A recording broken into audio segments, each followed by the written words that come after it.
Jeudi 11 août, 21h28.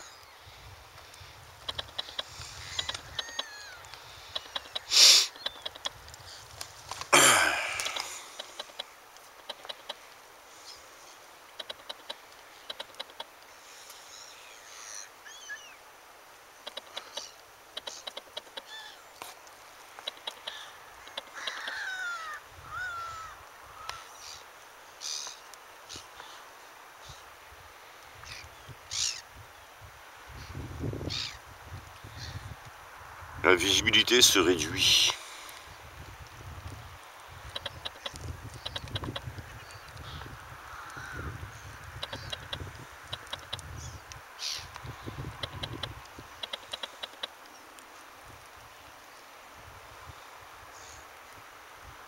Je me rappelle sur cette plage, il fut une époque, ça doit arriver de temps en temps maintenant, mais ça doit être relativement plus rare. Ce que vous voyez là, en face, les bateaux, là, l'anse, l'entrée, le sable, là, la petite crique là, des barres quand on se baignait dedans, des barres dans nos pieds, des barres en pagaille, des bancs de barres. Ouais, pendant que les gens se baignaient, le poisson était avec eux. Il était avec nous. Et sur les rochers là, où il y a des belles flaques comme ici là, des poissons qui étaient échoués parce qu'il y avait tellement de poissons. Il y avait du poisson de partout sur les rochers. Je ne sais plus ce que c'était exactement.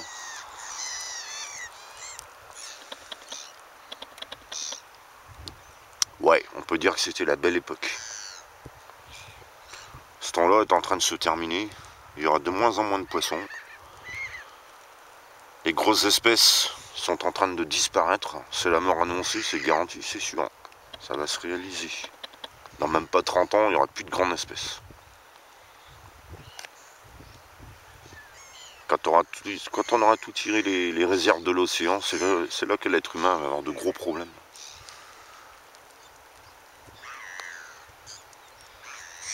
La faim dans le monde, ah ouais, une crise qui va arriver. Il y a la crise économique, mais la faim dans le monde, ouais, on va la connaître.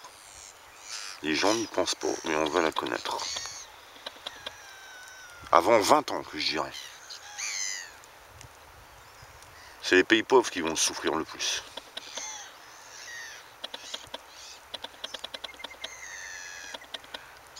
La Bretagne va connaître des crises économiques sur la pêche comme elle n'a jamais connu. On en a parlé, hein, tous ces bateaux-là. Il n'y en aura plus, ça va disparaître. Des côtiers, je ne sais même pas s'il va en rester. Je crois que c'est les derniers côtiers qu'on est en train de voir. Et un jour, il n'y aura plus de bateaux de pêche. Il restera pour faire vivre la pêche, pour l'histoire, pour le patrimoine. Il restera des gens comme nous, comme on voit en face, là, des petits plaisanciers. Et quelques professionnels qui ont refusé de se résigner. Voilà. Par tradition, qui continueront. Tant bien que mal.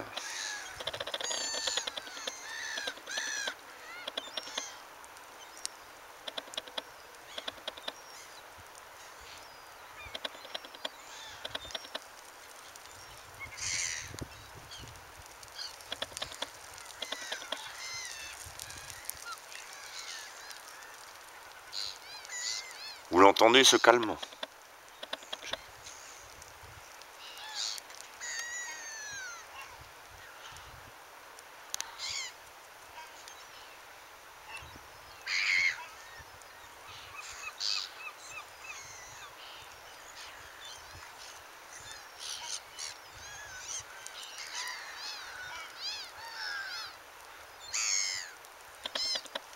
Alors, c'est dans ces moments de calme, comme maintenant, quand on a la tête reposée, quand la mer est bien retirée, quand on a la tête vide, qu'il faut la remplir. Je pense au surf, au fishing surf, d'étudier la topographie des lieux.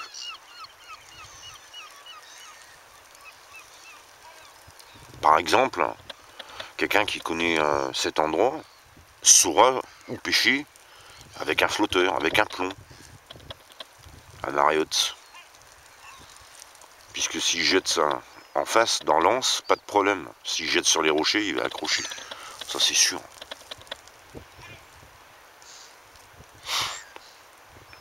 Alors quand on ne connaît pas, l'idéal c'est de venir à marée basse, d'étudier l'endroit. Donc là j'ai bien regardé cet endroit-là, c'est vrai. Mais l'autre que j'ai pas vraiment fait attention, c'était au-delà de ce petit récif plus ou moins artificiel, enfin artificiel qu'ils ont fait. On le voit pas bien, mais c'est derrière. Il y a deux plaques de rochers. Entre les deux plaques de rochers, ouais, il y a un creux de ouais, pour la flotte. Hein. Il y a peut-être des moules là-bas. Alors c'est ce genre de rocher qu'il faut faire relativement attention. Par contre, marée, lorsque vous allez chercher des moules, s'il y en a, je n'ai pas été voir pour l'instant, parce que quand la mer monte, vous vous faites entourer. Et là, bah, vous êtes obligé de laisser votre godaille sur place, sinon vous vous noyez. C'est aussi simple que cela, à moins de savoir nager. Et encore, savoir nager. Si c'est pour aller sur les récifs en face, c'est s'éventrer. Hein, il faut rentrer par là quand on connaît. Alors les petits plaisanciers qui sont eux, ils ont au moins sauvé une fois dans leur vie une personne à cause de cela.